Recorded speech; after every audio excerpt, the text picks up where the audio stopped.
Rain blurred the highway into a smear of gray as thunder rolled over the flat Oklahoma-Texas borderlands, and the neon at Big Art's greasy spoon buzzed like a warning no one heeded. Inside, the black coyotes occupied the center booths with the casual authority of men who had never been told no. Cuts heavy with patches, knuckles scarred, laughter low and proprietary. The room belonged to them. The door opened, letting in a blade of cold air. Cassidy Reynolds stepped through it alone, a thin silhouette swallowed by an oversized leather jacket darkened by rain. Wet blonde hair clung to her cheeks. Her sneakers left faint prints across the linoleum. She looked young enough to be dismissed, small enough to be cornered, but her spine held straight and her gaze didn't beg. A prospect named Rain let out a short, cruel laugh.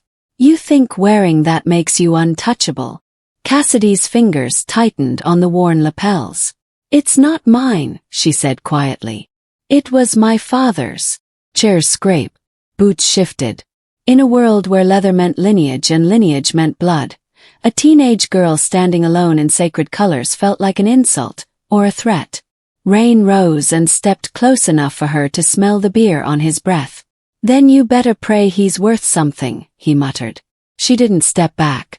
Because when the jacket shifted and the back patch caught the fluorescent light, the temperature in the room dropped, and the men who thought they owned that diner were about to remember exactly who they once feared. What happens next will decide whether legacy still commands respect. If stories about power, loyalty, and reckoning move you, like this video and subscribe to Canada's Heartfelt Tales. Rain didn't mean to pull that hard. He meant to humiliate her. He meant to make the room laugh again. Instead, when the leather snapped tight across Cassidy's back, the patch flattened under the buzzing fluorescent lights, and something ancient surfaced in that room. The skeletal hand gripping the hourglass. The red thread stitched thick like a scar. The bottom rocker that did not claim territory. It claimed origin. First 9. A sound left Rain's throat, but it wasn't laughter anymore. Declan's stitch. Kelly rose slowly from the booth, boots heavy against the linoleum. The diner had always belonged to the loudest man in it. Tonight, it belonged to the quietest. "Take your hand off her," Stitch said. Rain blinked. "It's a costume." Stitch stepped closer, his shadow swallowing the booth. Her. Rain released the jacket like it burned him. Cassidy steadied herself against the vinyl seat. Her fingers stayed locked in the lapels as if someone might try again. Her breathing was shallow, but her eyes were steady. She wasn't begging. Stitch crouched slightly, eye level with the patch. "That's stitching," he murmured. "They stopped using that thread 30 years ago." A murmur moved through the room. Not excitement. Recognition. "What's the name on the chest?" Stitch asked without looking up. Cassidy swallowed once. She opened the jacket just enough. "Widowme." The word didn't echo. "Settled." One of the older men at the back muttered. "That's impossible."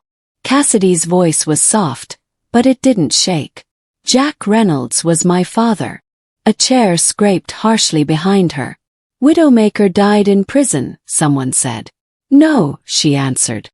"He didn't." The certainty in her tone cut deeper than volume ever could. Rain tried to regain ground. "You're telling me you're royalty now?" Cassidy looked at him fully for the first time. "I'm telling you," she said quietly. "You shouldn't have touched that jacket." Silence wrapped around the room like wire pulled tight. Outside, thunder rolled across the plains. Inside, something heavier settled, memory. Stitch straightened. "Where is he?" Cassidy's jaw tightened, and for the first time, grief cracked through the steel she'd been holding up all night. "In my truck," she said. "His ashes. And his bike's on the trailer." That hit harder than the patch. The mythology had always painted Widowmaker as untouchable, larger than law, larger than fear. Now he was ash in a metal box behind a broken-down pickup. Stitch's voice lowered. "What did he tell you?" She hesitated. The room leaned in without realizing it. "He said if I ever needed protection, I had to find Silas O'Connor," she replied. "He said Silas owed him a soul. That did it." Even the youngest prospects went still. Debt in this world wasn't about money. It was about moments when a man stepped between you and a bullet. It was about nights when someone else bled so you didn't. Stitch stood fully now. "Lock the door," he ordered. Big Art didn't argue. The metal click of the deadbolt echoed too loud in the small diner. Rain shifted uncomfortably. "We're really doing this." Stitch turned toward him slowly. "You know what first 9 means." Rain stayed quiet. "It means before chapters. Before territories. Before your little ego ever had a cut on it," Stitch said. "It means founders. Builders. Men who rode when this life didn't come with followers and hashtags." Cassidy watched the exchange, trying to understand the sudden reversal. 10 minutes ago she had been a joke. Now she was being studied like evidence. One of the older members, Boza, stepped closer to her. "You walked here alone?" he asked. "My truck died a mile back," she said. "I pushed it as far as I could. And no one followed you." Cassidy's eyes darkened. "I've been followed for months." That sentence didn't need elaboration. Rain looked between them, confused. Followed by who? Cassidy didn't answer him. She looked at Stitch. "My dad kept records," she said carefully. "He said there were men inside clubs who weren't loyal anymore." The temperature in the diner shifted again. Not outward threat. Internal. Stitch's gaze swept across his own brothers. "You saying there's a rat?" Boza asked. "I'm saying my dad didn't trust easy," Cassidy replied. Her hands finally loosened slightly from the jacket. Not relaxed, ready. Stitch exhaled slowly. "Call Silas." The room stiffened. Rain swallowed. "Over this." Stitch's eyes hardened. "Over legacy." The call didn't take long. Silas O'Connor answered on the second ring.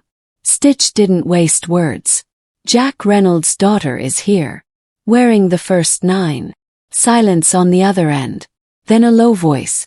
"Don't let her out of your sight." The line went dead. Cassidy caught the shift in Stitch's posture. "He's coming," Stitch said. Outside, engines began to gather. Not chaotic. Organized. Controlled. Rain leaned against the counter, jaw bruising, ego bleeding more than his lip. He stared at Cassidy. "You could have said something sooner," he muttered. She met his gaze without anger. "I did," she said. "You just heard what you wanted." That landed. Because it wasn't just about him. It was about a culture that dismissed small voices. That mistook youth for weakness. That confused silence with ignorance. The rain intensified, drumming against the windows. Cassidy finally allowed herself to sit fully in the booth, but she didn't take off the jacket. Not once. Stitch watched her carefully. "You hungry?" She blinked, caught off guard. "I don't have money," she admitted. Big Art slid a plate across the counter without a word. Cassidy stared at it. "You eat," Stitch said. "You're not leaving until Silas gets here." Her fingers trembled as she reached for the fork. Not from fear now, from exhaustion. She hadn't slept properly in days. Hospital lights had replaced night and day. Paperwork, urns, cold stares from motel clerks who saw a teenager traveling alone. He took one bite. The room watched her like she was proof of something. After a moment, Boza spoke quietly. "He really tell you to come here?" "Yes." "What else did he say?" Cassidy swallowed slowly. "He said not everyone wearing colors deserves them." That line cut deeper than any accusation. Rain straightened defensively. "You accusing us?" She looked at him calmly. "I'm saying my dad died careful." Another rumble of engines rolled into the lot. Stitch moved toward the door. "He's here." Cassidy's pulse quickened. This was the moment her father had prepared her for. Not fear. Not humiliation. Judgment. The door opened, letting in a blast of cold rain and authority. Silas O'Connor stepped inside. The room shifted around him automatically. Cassidy stood. He stopped a few feet away, studying her face. Not the patch, not the jacket, her. You have his eyes, Silas said. It wasn't warmth. It was recognition. Cassidy nodded once. He told me you owed him, she said. A faint flicker crossed Silas' expression. He wasn't wrong. And in that second, the entire power structure of the room reassembled itself.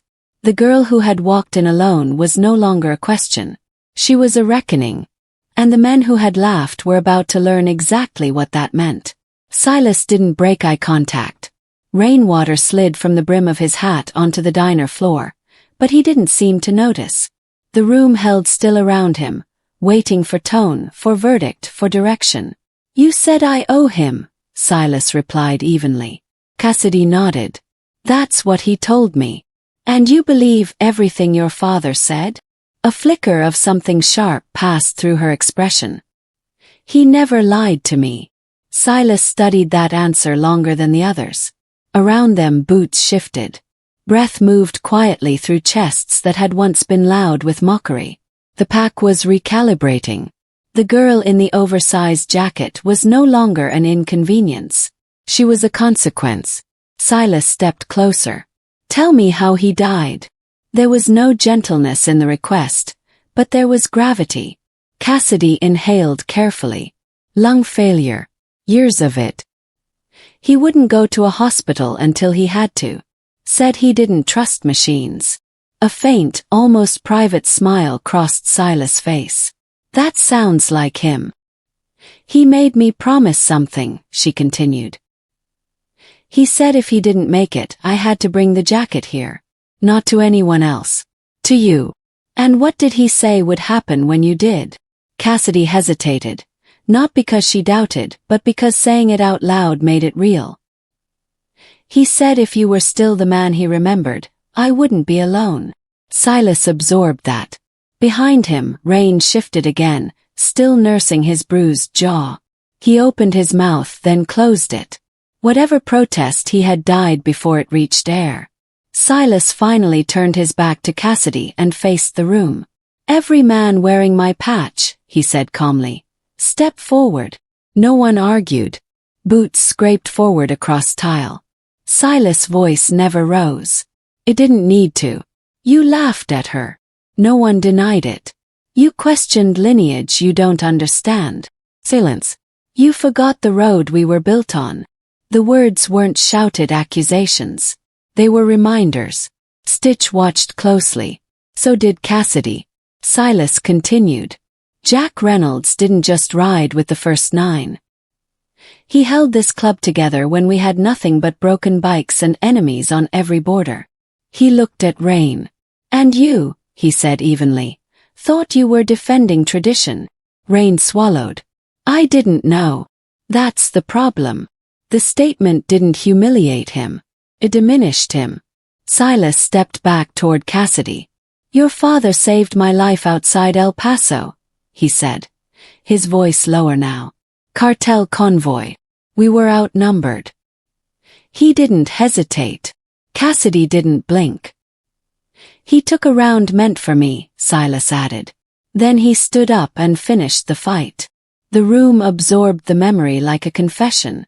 That debt doesn't expire, Silas said quietly. Cassidy felt something shift inside her. Not relief, not yet. Validation. Silas turned sharply. Stitch. Yes, President. Get her truck. Bring the bike inside the compound. Full escort. Stitch nodded once. And lock this place down. Big Art moved without hesitation. The door was secured. Blinds drawn. Outside, engines idled in controlled formation. Rain finally spoke again, softer this time. What about what she said? Silas' gaze snapped toward him. What exactly did she say? That there might be someone inside wearing colors who doesn't deserve them. A murmur stirred uneasily. Cassidy felt every pair of eyes drift toward her again. Silas didn't look at her. He looked at his men. If that's true, he said slowly, then tonight we find out. No drama. No raised voice. Just inevitability. He turned back to Cassidy. Did your father leave anything besides the jacket? She held his stare. Yes. The word landed heavy. Where? Hidden. Silas' expression didn't change, but something sharpened behind his eyes. In the jacket, he asked. She nodded once. I didn't look at it, she admitted. He told me not to. Said it wasn't for me to open alone. That earned her a different kind of respect. Not curiosity. Restraint. Silas extended his hand. Give it to me. Cassidy hesitated. Not out of distrust but out of weight. That jacket wasn't just leather. It was the last physical thing that still held her father's warmth. Slowly, she slipped it off her shoulders. The room watched carefully. Without the oversized leather, she looked smaller, younger, but she didn't shrink. She placed the jacket in Silas' hands. He handled it like a relic. Stitch, he said quietly. We open it at the compound. He draped it over his arm and looked back at Cassidy. You ride with me. That wasn't invitation. It was decision. Outside, the line of motorcycles had grown. Rain streaked chrome and leather alike, but no one complained. Silas stepped out first. Cassidy followed. As soon as she crossed the threshold, the engines quieted. Not fully, but enough to acknowledge presence. Pathway opened between bikes. Cassidy walked through it slowly, aware of eyes studying her from beneath helmets and hoods. Not mocking now. Measuring. She stopped beside Silas' bike. You ever ridden? He asked. Behind my dad. Tonight you ride behind me. She nodded. As she climbed onto the seat, the scale of what was happening pressed into her bones. She had walked into that diner alone. Now she was leaving at the center of a procession. Silas kicked the engine alive. The sound rolled outward. The pack fell into formation without instruction. As they pulled away, Rain stood in the doorway of the diner, watching. Stitch stopped beside him briefly. You almost tore apart something older than you tonight, Stitch said quietly. Rain didn't answer. He didn't have one. The convoy moved through rain-slicked roads toward the compound, headlights cutting clean lines through darkness. Cassidy tightened her grip as wind whipped past her. She didn't cry. She didn't smile. She held steady. Inside her mind, her father's last words replayed. Not everyone wearing colors deserves them. Silas rode in silence, but he was thinking the same thing. Because if there was betrayal inside his chapter, the arrival of Jack Reynolds' daughter wasn't coincidence. It was timing. And someone, somewhere in that formation, had just realized their window was closing. The gates of the compound opened as the procession approached. Steel guarded, illuminated. As the bikes rolled inside, engines cut in disciplined waves. Silence returned. Heavier than before. Silas dismounted first and turned to Cassidy. Tonight, he said calmly, we settle debt. He gestured toward the main hall. And we see who stands clean. Cassidy stepped down from the bike, rain soaking through her hoodie. But she didn't feel cold anymore. She felt watched, protected. And somewhere in the crowd of men removing helmets and glancing at one another with subtle suspicion, one heartbeat was accelerating faster than the rest. Because the debt wasn't just about loyalty. It was about exposure. And before the night was over, someone wearing a patch was going to lose it. Permanently. The main hall of the compound didn't look like a courtroom, but that night it felt like one. Heavy oak table. Dim lights. Walls lined with framed photographs of decades past. Men younger, leaner, standing beside machines that no longer ran. History watched from every angle. Silas laid the jacket at the center of the table. No one sat. Cassidy remained standing near the far end, arms folded tight across her chest. Not defensive. Anchored. Shut the doors, Silas ordered. The thick metal doors closed with a final thud that echoed longer than it should have. Every member of the chapter was present. Helmets removed. Patches visible. Cautious. Silas ran his hand over the leather slowly, as if reacquainting himself with something sacred. He found the seam along the kidney padding and pressed his fingers there. There's weight here, he murmured. Stitch stepped forward with a small blade. Not dramatic, not ceremonial, precise. The cut was careful, one thread at a time. No one breathed. Silas slid 2 fingers into the lining and withdrew something flat and wrapped in oilcloth. Notebook. Weathered. Heavy with use. Cassidy's heart pounded once hard, but she didn't move. Silas unwrapped it and opened to the first page. Transfers. Locations. The ink was steady. Not frantic. Deliberate. He flipped another page. More names. Some familiar. Some not. He didn't react outwardly. He turned 3 more pages. Then he stopped. The silence sharpened. Stitch noticed first. What is it? Silas lifted his eyes slowly from the paper. There's a pattern, he said quietly. He scanned the room, not randomly. Intentionally. Repeated contact, he continued. Same individual. Multiple exchanges. Over 2 years. A bead of sweat rolled down someone's temple near the back wall. Cassidy saw it. Silas closed the notebook gently. Vargas, he said. The name didn't explode. Drop. Vargas stood near the far corner. Arms crossed loosely, expression unreadable. He didn't flinch. Yeah, he replied. You've been busy, Silas said evenly. Vargas shrugged once. You going to accuse me of something? Silas stepped around the table slowly. No, he said. I'm going to ask you a question. He held up the notebook. Why does Jack Reynolds have a record of payments made to your cousin in Tucson? Same week's cartel shipments moved through our territory. The room shifted instantly. Vargas didn't answer. He tilted his head slightly, almost amused. Maybe he wrote it wrong. He didn't, Cassidy said before she could stop herself. All eyes turned toward her. She stepped forward 1 pace. My dad triple-checked everything, she said, her voice steady. He didn't guess. Vargas' eyes flicked toward her. You were a kid, he replied coolly. You don't know what your father was involved in. Cassidy's chin lifted. I know he wouldn't take cartel money. Silas watched Vargas carefully. I'm giving you 1 chance, Silas said calmly. Explain. Vargas uncrossed his arms. You want truth, he asked. Yes. You built this club on honor, Vargas said slowly. But honor doesn't pay for expansion. Cartel money does. A ripple of anger moved through the room. Silas didn't interrupt. You think Jack was clean. Vargas continued. You think he didn't understand survival. Silas' voice hardened slightly. He understood loyalty. Vargas laughed under his breath. Loyalty to what? A dying code. The world's changed. So you sold us. Ditch snap. I diversified, Vargas replied evenly. The word hung there like poison. Cassidy felt something inside her steady instead of shatter. This was the man her father had warned her about. Silas took another slow step forward.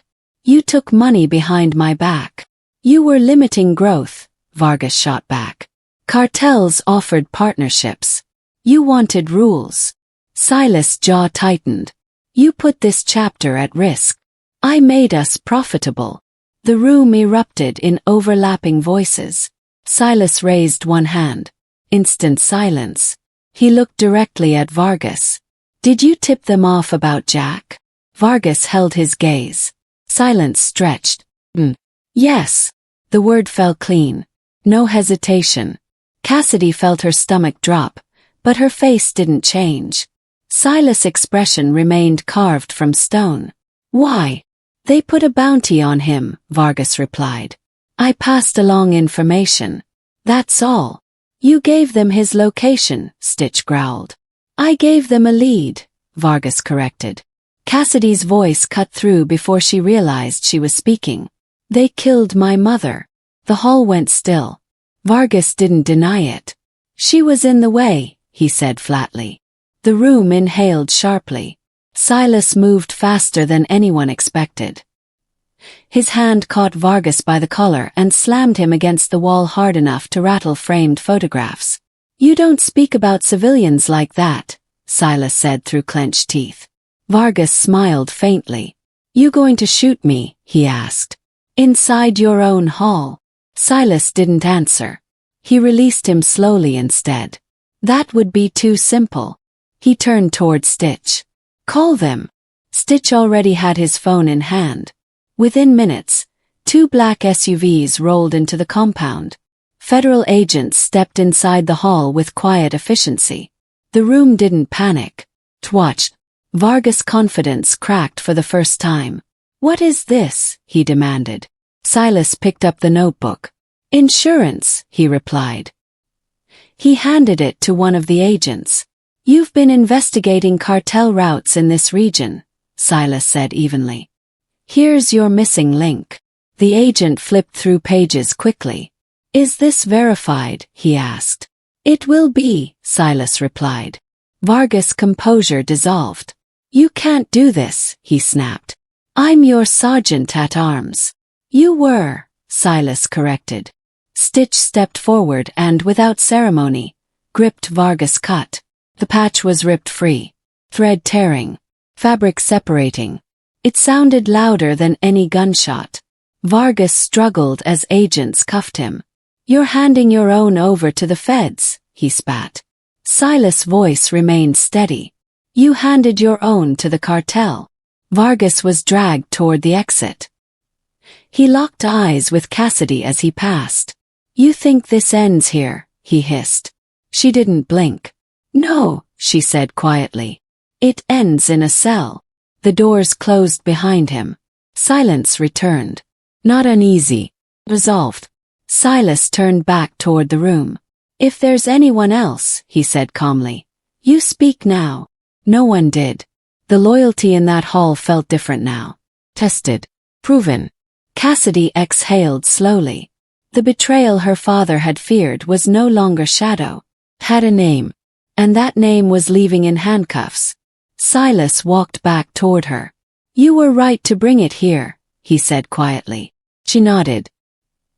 He said you'd finish what he couldn't. Silas looked toward the door where Vargas had been taken. I just did. Outside, the rain finally began to ease. Inside, something heavier had lifted. But the notebook remained on the table. And its pages held more than one name. Silas closed it slowly. This isn't over, he said. Cassidy understood.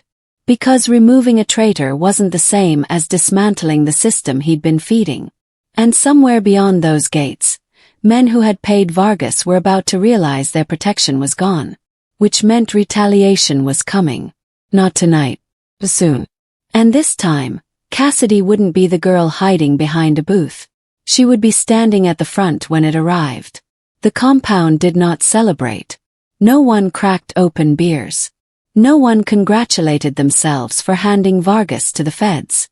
Instead, a different kind of quiet settled over the hall, the kind that comes after a storm when you realize the house is still standing, but the foundation has shifted. Silas dismissed the agents and closed the doors again. The notebook remained on the oak table like something radioactive. No one touched it now. Cassidy stood beside it. For the first time since stepping into the diner, the adrenaline began to fade. Exhaustion crept into her bones, heavy and unavoidable. She had walked into a room of men who could have destroyed her in seconds. She had watched one of them confess to selling her father out. She had seen him dragged away.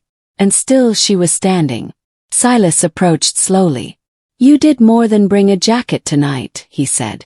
Cassidy kept her eyes on the notebook. I just followed instructions. That's not what this was. She finally looked up. You're angry, Silas observed. She didn't deny it. He said he was in the way, she replied quietly. Like my mom was nothing. Her voice didn't break. Sharpened. Silas nodded once. That anger will either build you or burn you. What did it do to you, she asked. A faint, almost private expression crossed his face. It kept me alive long enough to learn discipline. The hall began to empty slowly as members stepped out into the damp night, giving space without being told to. Only Stitch remained nearby, arms folded, watching the exchange. Cassidy traced the edge of the notebook with her fingertips. What happens now? She asked. Silas didn't answer immediately. He walked toward the far wall, where photographs from decades ago hung framed in black and silver. He stopped at one image. Two younger men standing beside battered motorcycles, arms slung over each other's shoulders. Your father never liked sitting still, Silas said. Cassidy moved beside him. He used to say motion kept him honest, she replied softly. Silas glanced at her. He was right. He turned back toward the table. That book doesn't just expose one man. It outlines routes, transactions, officers on payroll.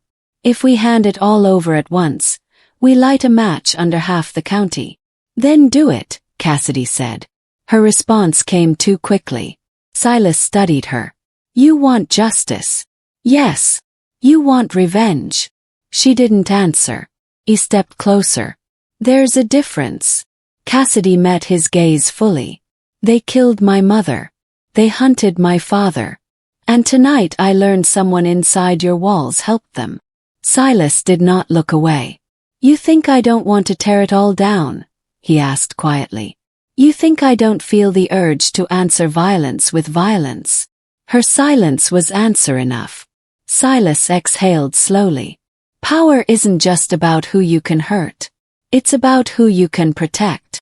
That landed deeper than a raised voice ever could. Stitch stepped forward. We'll call in the other chapters, he said. Discreetly. Silas nodded. Not for war. For posture. Cassidy's brow tightened. Posture. You don't show your full hand unless you're ready to lose it, Silas replied. But you make sure the table knows you're holding something heavy. He closed the notebook carefully. We'll give the feds what hurts most first. Enough to fracture the pipeline. Not enough to collapse the roof on civilians. Cassidy absorbed that. Her father had hunted in silence for years. He hadn't charged blindly. He had built leverage. She understood now. Anger alone wasn't strategy. Silas motioned toward the door. Come. They stepped outside into cool night air. The rain had stopped entirely, leaving the pavement slick and reflecting faint lights from the compound towers. Cassidy wrapped her arms loosely around herself. You're not staying in the guest quarters, Silas said. She blinked. I'm not. You're staying where your father stayed when he rode through. He led her toward a smaller building at the edge of the lot. It wasn't ornate. It wasn't luxurious. It was simple, clean, maintained. Inside, the scent of old wood and oil lingered faintly. This was his room, Silas said quietly. Cassidy stepped in slowly. The bed was neatly made. A small metal trunk sat at the foot of it. A window overlooked the practice yard where bikes were often tuned and repaired. He never stayed long, Silas added. But he always left something behind. Cassidy moved to the trunk. May I? She asked. Silas nodded. She opened it carefully. Inside were spare gloves, a worn bandana, and an old photograph she'd never seen before. Her father. Younger. Laughing. Beside him, Silas. She picked up the photograph gently. He looked happy, she whispered. He was, Silas replied. Before politics. Before territory wars. Before betrayal. Cassidy sat on the edge of the bed. For the first time since the hospital room, tears slid down her cheeks freely. No one laughed. No one looked away. Silas stood quietly by the doorway, giving space without leaving. You don't have to carry it alone, he said finally. She wiped her face. I've been alone for months, she admitted. Motels, gas stations, watching every car that slowed down. You're not alone here. She looked around the room. It wasn't home. But it wasn't empty either. Silas stepped back toward the door. Rest tonight, he said. Tomorrow we plan. She nodded. When he reached the doorway, she spoke again. Silas. He turned. If we do this, she said carefully, we don't stop halfway. A slow, measured nod answered her. We finish it. He left her there. Cassidy lay back on the bed and stared at the ceiling. The day replayed in fragments. The diner. Pet. Vargas' confession. The tearing of fabric. The click of handcuffs. Her father's voice lingered somewhere between memory and echo. Be careful who you trust. But don't lose the ability to trust. The compound outside remained awake long after she closed her eyes. Security doubled. Phones rang quietly. Names were cross-referenced against the notebook. Stitch coordinated with neighboring chapters, not to escalate, but to solidify unity. Silas sat alone at the long oak table, reading through the pages again. Each name carried weight. Each date marked a fracture. He paused at a page near the middle. One name circled twice. Sheriff Boyd. Silas' jaw tightened. Boyd had escorted the funeral without knowing his name was inked inside that notebook. Tomorrow the balance of power would shift again. But for now, in a small room at the edge of the compound, Jack Reynolds' daughter slept without checking the window every 10 minutes. Side engines cooled. Inside, something stronger than fear was forming. Not chaos. Not vengeance. Purpose. And somewhere across county lines, men who believed they were untouchable were about to discover that the daughter of a legend was far more patient than they expected. And far more dangerous than they feared. Morning didn't arrive gently. It cut across the Oklahoma plains in bands of pale gold, sliding through the compound gates and washing over rows of steel and chrome. Engines that had cooled overnight were already being tuned again. Men who had slept 3 hours moved with quiet intention. Inside the small room at the edge of the yard, Cassidy opened her eyes before the knock came. She didn't reach for a weapon. She didn't check the window. That alone was new. Soft knock followed. Up, Stitch's voice called through the door. We're moving. Cassidy swung her legs off the bed and stood. She didn't look in the mirror long. There was no time for doubt, and she had stopped waiting for fear to leave before acting. Outside, the compound was fully awake. Not chaotic, focused. Silas stood near the long oak table again, notebook open, pages flagged with slips of red paper.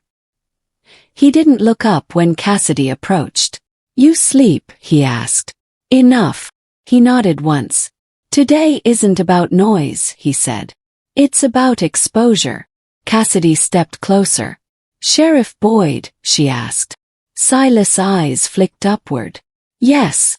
Boyd had smiled during the funeral procession, had chewed gum, had pretended control while blue lights flashed behind a 5-mile line of motorcycles.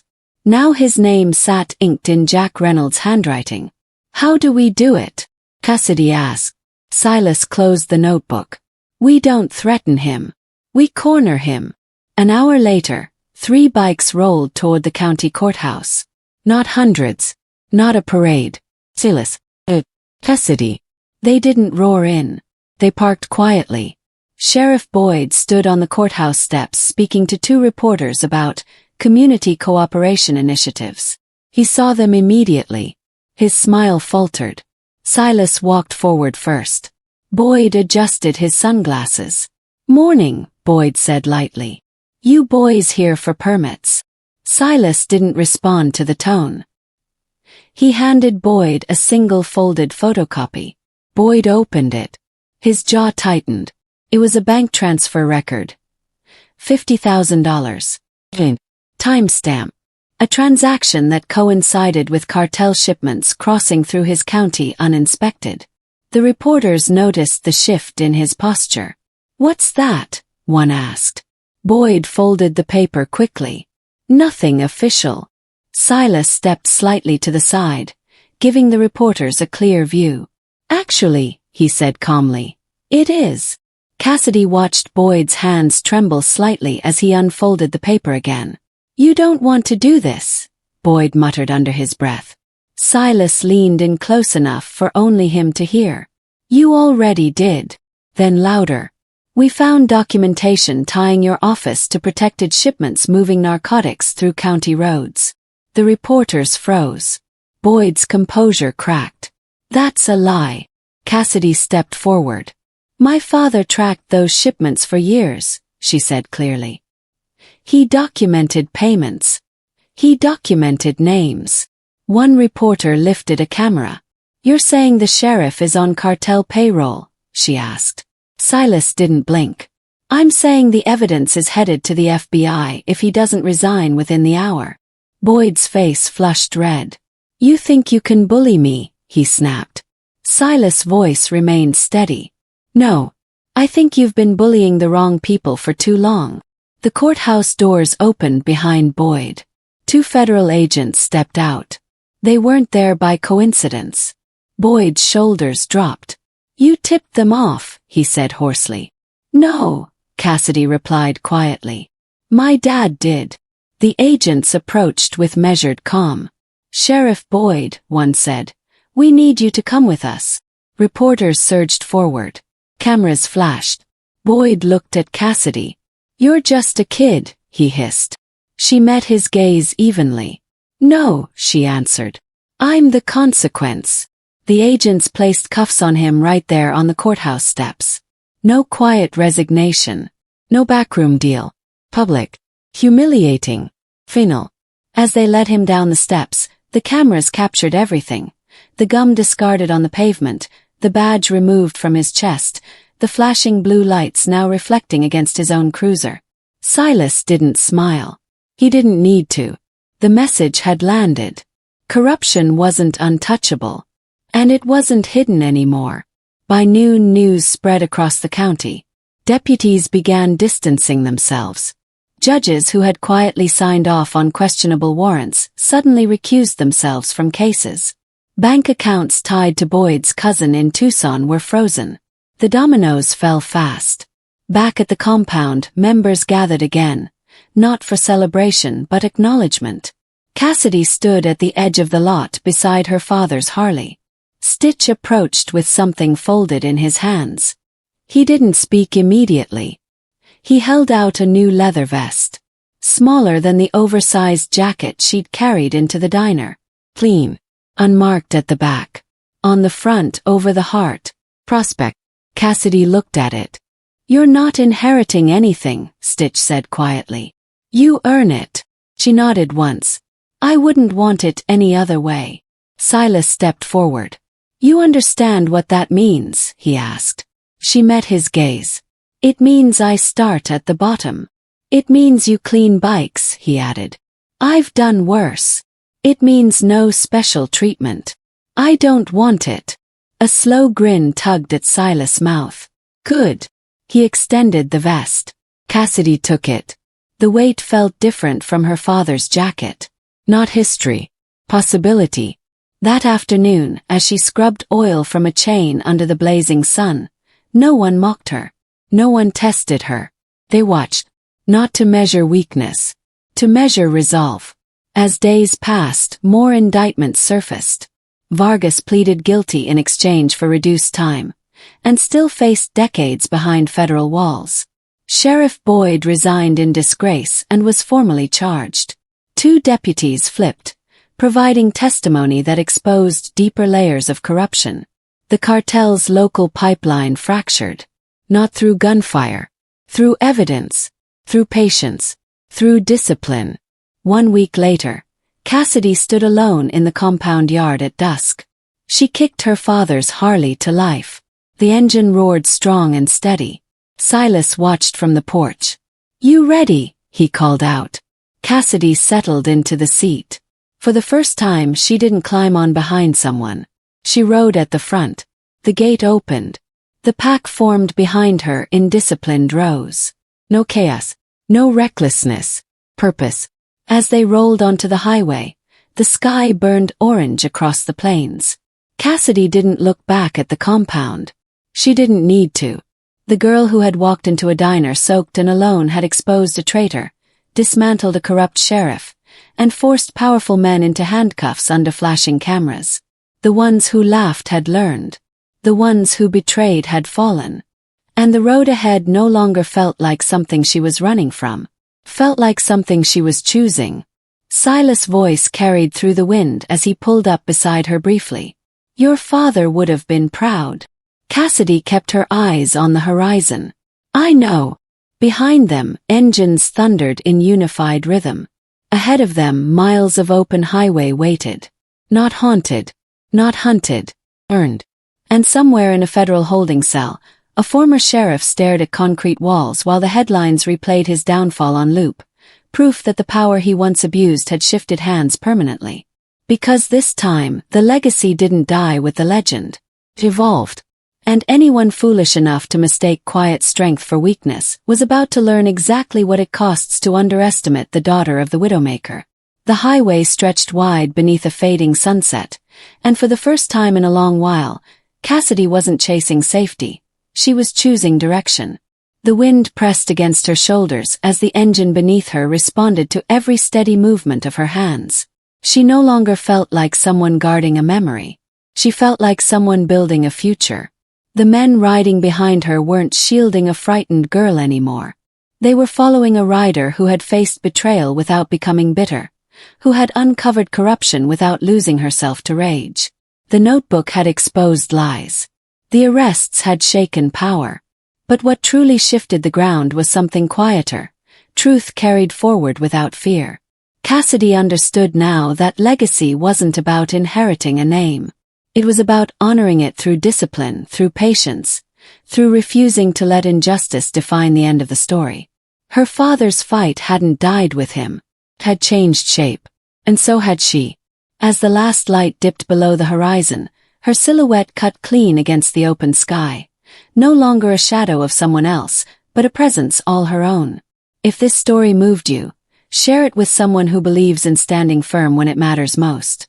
Like this video and subscribe to Canada's Heartfelt Tales, because the next legend might already be riding toward us.